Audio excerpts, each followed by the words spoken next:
Appreciate the leadership you brought to our class. You've done a great job. Mr. Kilbride, you don't look a day over 60. George, you don't look a day over. Maybe I'll stop right there. George is the only human being I know who would announce his own birthday and invite gifts. Sometimes it works. Yeah, I bet. Well, it's a really special day for us to have Diane Gordon with us. I can't even begin to tell you how much Diane Gordon have meant to me and my family across the years. So we're so glad y'all are here today. Well, we're all lucky today, aren't we? We got Al Bowes up here, Bishop Looney back here, and Gordon Goodgame here. That's kind of like being the Father, the Son, the Holy Ghost. Lord have mercy. Y'all can decide your own roles.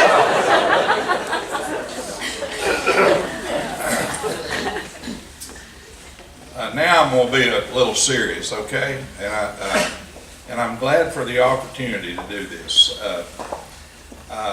You all probably wouldn't believe it, but in the late 1970s, I was out on my way out the door of the established church. And I'm not kidding about that in any way whatsoever. I had tried to be a Southern Baptist, and I had stayed in such conflict over the last 10 years of that process that I had basically given up on the institutional church. And I'm not kidding. And Phyllis kept kind of lassoing me in and saying, I ought to try this or I ought to try that. And so we started showing up here, and Gordon Goodgame was the minister.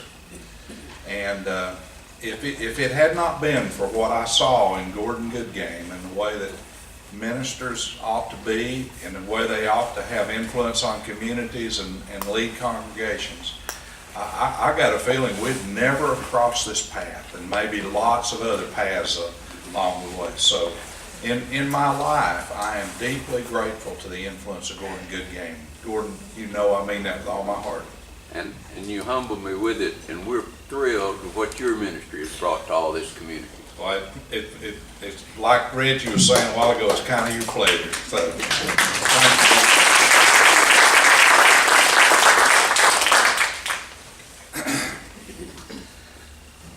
you. We won't be here over next weekend, so this kind of becomes my thoughts for this year relating to Christmas. I'd start off by saying that in some respects it's hard to imagine, especially for us today, how primitive the world was that Jesus was born into. How primitive. Those shepherds that came in out of the field had been part of a line of descent that had been in the fields following sheep for hundreds of years, thousands probably. Women were having babies, not all that much different in some instances than like animals were having babies in stables. Men were working with their hands, whether it was an innkeeper who was probably making his own brews and building his own beds for people to sleep in, or whether it was a carpenter like Joseph who was probably using tools that had been handed down by the oldest ancestors that he knew anything about. Kings were still riding camels and still sleeping on hand-woven rugs. It's hard to imagine how primitive that world was. But the world of that first Christmas was changing, and in ways that those people that were gathered around the manger would have found strange and as foreboding as probably the presence of angels. It was a changing, radically changing world. Rome was building roads that had about the same kind of impact on their world as the information superhighway has had on ours. Rome was building complex shipping systems across the world that would have been roughly equivalent in their world to our FedEx or Amazon or UPS. Rome had a postal system that was about as effective as the Pony Express system that would come 2,000 years into the future. They were building schools that taught technical education. They didn't feel like that all of the esoteric stuff of the Greeks and their philosophy or their theology was what the world needed anymore. They needed technical educations, and the Roman Empire was providing that. They were building churches and temples, which was a little ironic because most of the Roman emperors were pretty atheistic, but they saw the value for them of churches. And so they built them not only to show their largesse to the people, but to make sure that they kind of kept the people together in one place where they could watch over them, to make sure that they kind of kept a line of thought in line, and to make sure that there was always a kind of a subtle but close association between the emperors and God, so that they could convince the people that whatever the emperor were wanting was somehow the will of God. I don't know how Roy Moore would feel about that part of my Sunday school lesson, but they kept the churches. They had a very, very strong taxation system that paid for everything that their leadership needed. It was a taxation system that was heavy on the poor and light on the rich. We know that the reason that Mary and Joseph, with little or nothing, are going to Bethlehem is as a part of that taxation system. They had created coinage that would give them a kind of a standard of trade. Maybe the reason that Mary and Joseph are roomless on that Christmas night that we celebrate is because maybe they were coinless. Joseph's work as a carpenter would be based on barter and trade, and it would allow there to be trust and relationships between people and communities.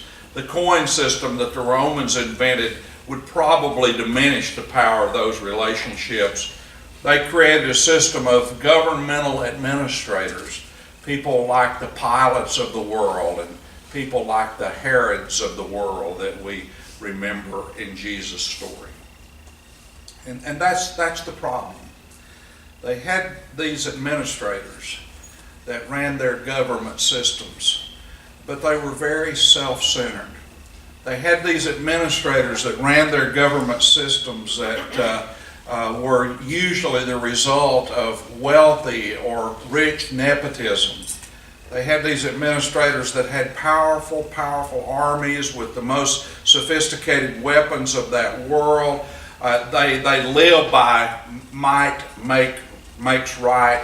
They lived by money talks. They had the greatest administrative capacity in the world, but they had very little heart. They had the greatest military capacity in the world, but they had very little heart. They had the greatest technical education in the world, but they had very little heart. They had all kinds of money, but they had very little heart. I'm amazed sometimes, and sometimes even frightened when I go out and do the client work that I do in the country. And sometimes when I come in contact with the people that are going to be the next generational leaders of these organizations and then of our communities and our country. And I see some of these young adults, some of the smartest people that I have ever seen in all my life, with educations and abilities to function within organizations that is profoundly powerful. But sometimes when you're around them, you realize there's no depth here. There's no heart very much here. And you know that that is threatening and makes everything vulnerable, because we can have all the technical competence in the world, all of the financial competence in the world, all the political competence in the world. But if we don't have depth, and if we don't have heart, there's a great hole of vulnerability that is in life. The world that's approaching us is in some ways every bit as strange as the world that was coming at Mary and Joseph. Think about the machines that fill our lives, the machines that fill our lives, that our little grandchildren know exactly how to work and we don't even know how to turn on. Think about all of the new books that are out there, and new movies that are out there, and new restaurants that are out there, and new vacation places that are out there, and new kinds of clothes and all kinds of technical equipment that we hear people talking about if we kind of are listening in on their conversations, but we don't have a clue what it is that they're talking about. Think about all the stuff that's out there under the heading of robotics and artificial intelligence that promise to give us an easier life than we would ever imagine, but at the same time is reducing the number of jobs that are out there radically, that is reducing the number of good jobs that are out there radically. And we worry about whether our grandchildren will be able to find jobs or good jobs. And we worry about the kind of world that they're going to live in and whether or not they're going to be able to find things that they can do that will enrich their lives or that will be meaningful to them. I read the other day about something that's taking place in the Ukraine right now that's spreading all over Europe and on its way to the United States. When I think about the Ukraine, I think about somewhere it's kind of the back end of the world. But in the Ukraine today, they're building houses. And these houses are smaller than kind of our conventional houses, but everybody's talking about downsizing, so that should work out well. These houses are built on computer printers. These houses take 8 hours to construct on those printers. These houses, when they compact in their boxes, take 8 hours to assemble. And all that human beings have to do is kind of add the windows and add the doors. In fact, these houses that they're building in the Ukraine today have their own self-contained energy systems so that you charge batteries and don't have to be on the electrical grid. They have their own water systems that will purify water and allow it to be reused again and again and again. You can live in these houses almost independent of any kind of control or any kind of service. They're building them in the Ukraine today. They can't build them fast enough. That might be something you might want to get into if you are investors. In Germany today, that is famous for its beer drinking culture. In many bars that you go to in Germany today, they have robotic bartenders. These robots that tend bars in Germany today are able to give you the right beer or give you the right cocktail mix with over 99% accuracy. And you don't even have to tip them. If David Davis were here today, I would tell David Davis he better watch out because we're finding out today that in the artificial intelligence of computers, you don't want to talk to an investor anymore. You want to simply enter your thoughts and your numbers and what you want to do with your money into a computer program. And the computer programs that exist today are better than the accuracy and the predictive ability of any investors that we know anything about. You can look forward not only to gas stations that no longer have attendants that come out and wash your car and windows and check your oil. Some of you are old enough to remember that. But gas stations that will have robots that will fill up your tank and you do not even have to get out of your car, and that is around the corner. People are even talking about robotic and computer-controlled businesses where you can take your car in and you can have it washed and you can have it waxed, and you can have it undercoated, and you can have your tires cleaned, and you can have bubbles with colors that will entertain you, and even Wi-Fi that you can stay on your computers while you're going through these operations. Wait a minute, we already have that, don't we? And in some of the most interesting conversations I'm having with people I'm working with in Chattanooga today, one of the trucking companies that I'm working with, you know what they're talking about? They're talking about driverless trucks. And they're talking about trying to get ahead of Uber and Lyft in this whole driverless truck arena. They're talking about how they've got to do that because you can't find anybody that wants to drive a truck anymore. And around the corner and capable of happening today is a 3-truck tandem coming down the highway with a driver in the front truck who is driving that truck, but the next 2 trucks in the tandem are empty of human beings. That one driver is driving those back 2 trucks by the computer. And that is happening in our world today.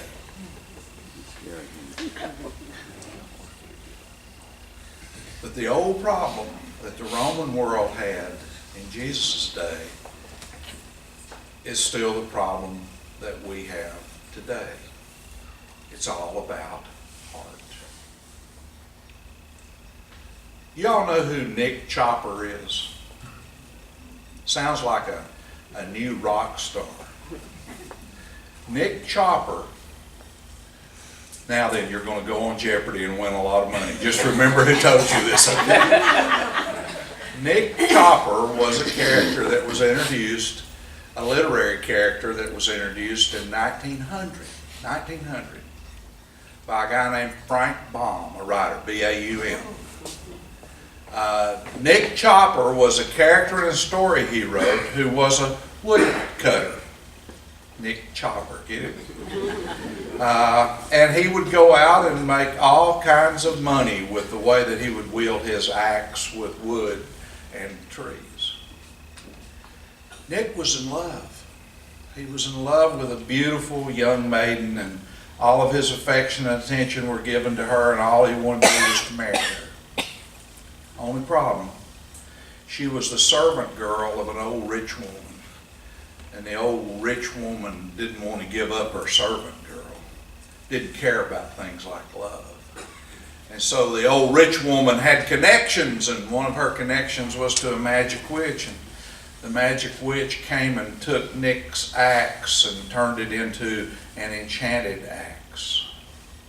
It would cut the trees without him. He and his craft and his art were rendered unnecessary.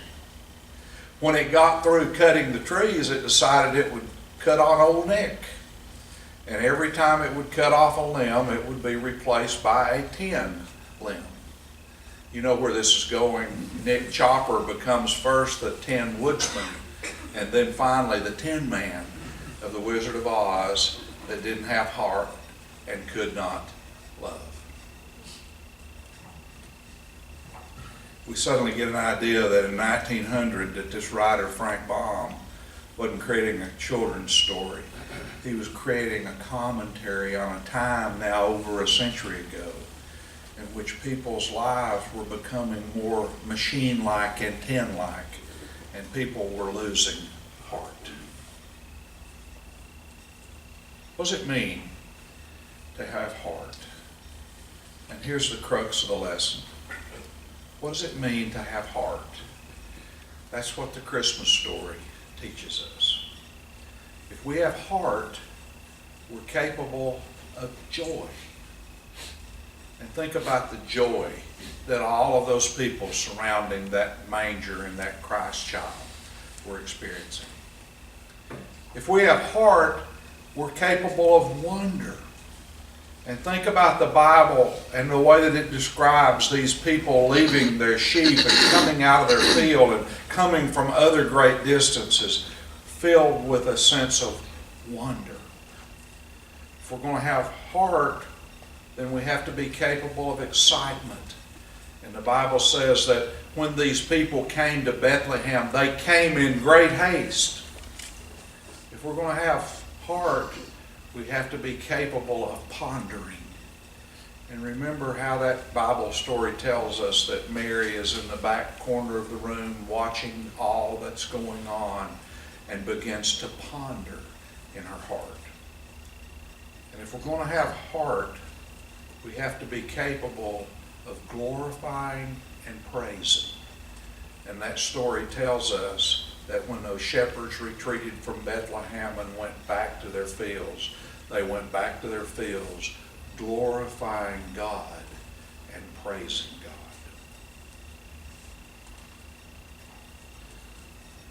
So in my opinion, the question of Christmas in all of the rush of this world that is changing so fast and engulfing us in change is what brings you joy? What brings you joy? And whatever it is, can you do more of that? The question of Christmas is, when was the last time you were caught up in wonder? I was twice this week. I went to my 5-year-old grandson's and then my 10-year-old's grandson's Christmas programs at their school. And watching those little children sing those Christmas carols with such zest. And watching Charlie, the 10-year-old, do a solo of Silent Night. I just couldn't hardly stand it. It was so wonderful.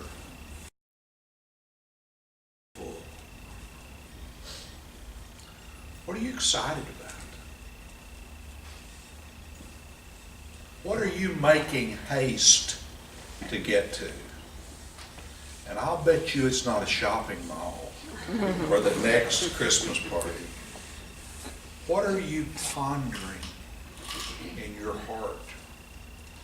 What are you feeling so strongly about, so blessed about, that you are ready to go out of here praising God and glorifying God?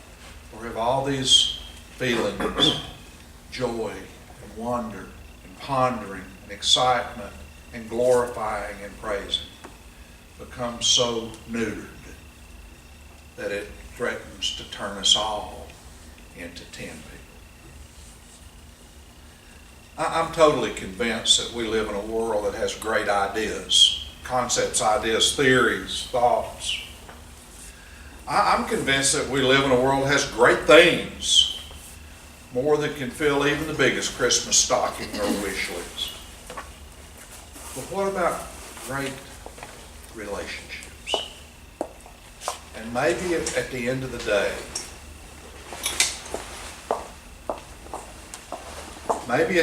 day, our infatuation with great ideas and our compulsion for great things has a way of diminishing the great relationships that could be part of our lives. That really makes Christmas the most important time of the year. And then I would finish by saying this. The beginnings of experiencing relationships at their best, the beginnings of experiencing love at its best, comes to us when we serve others.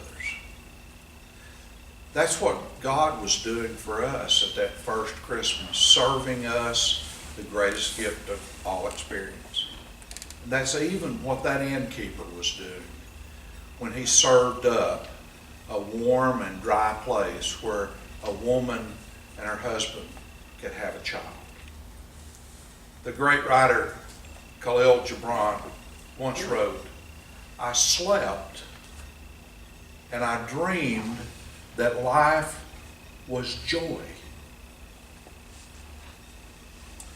I woke up and I saw that life is all service. I served and found that service is joy." Notice that that old Christmas carol says joy to the world, not joy from the world. God's gift is all about giving to, not receiving from. Mary and Joseph had very little to give, except themselves. But that's the key, isn't it? When we experience heart, when we find joy and excitement and wonder and pondering and glorifying and praising of the sort that comes from serving, we experience the greatest gifts of life, while at the same time we're giving the gift of ourselves to life. The Bible is very clear that the greatest happiness in life comes from giving and not receiving. Ours is a world that's threatening to turn us all into tin men, robotic functionaries that are devoid of heart. We can become technical and mechanical geniuses, but if we lose our heart, all the technology and the political power in the world can't save us. In 1955, any of y'all remember 1955? One of the greatest Broadway musicals of all time opened in New York. Damn Yankees. This was about baseball. You remember the star of that show? Gwen Verdon? I'll bet some of y'all remember Gwen Verdon. You remember the woman that made her debut as a young woman in that show? Jean Stapleton? If you don't remember her in that show, you remember her as Edith Bunker, right? The most famous line from that show is, of course, you've got to have heart. But do you remember these lines? When the odds are saying you'll never win, that's when you start to grin. You've got to have heart. Oh, it's fine to be a genius, of course, but keep that old horse before the cart. You got to have heart. If we read that old Christmas story again and again, it shows us the way. It's about a strangely changing and unpredictable world that for a moment in a stable rediscovers heart. May all of us have that same rediscovery in our own lives in this Christmas season. There will be plenty of technology. There will be plenty of politics. But we've got to have heart. Rediscover what brings you joy. Rediscover what gives you excitement. Rediscover what you'll make haste toward. Rediscover pondering and wondering and praising and glorifying. Rediscover serving. And the blessings of Christmas will touch us all. Let us pray. Help us, O God, that we might rediscover in our own lives and in the midst of our families and communities what it means to have heart. Help us that we might find ways to get beyond just ideas and things to relationships. And help us that we might understand the whole power and dignity of service, and understand that in building relationships of care to others, that we experience the reality of you in our lives and world more than any other way. So help us in this Christmas season, when there is so much of a rush of strangeness about our world, that we might find a moment of calmness and retreat in our minds to that Bethlehem stable, and understand that there, in the midst of that world, people did find themselves surrounded by joy and excitement, pondering and wonder, glorifying and praise. Help us that that might be part of our lives at this time also. For we ask in Jesus' name, amen. Thank you all for coming today. Hope that you'll have a wonderful Christmas.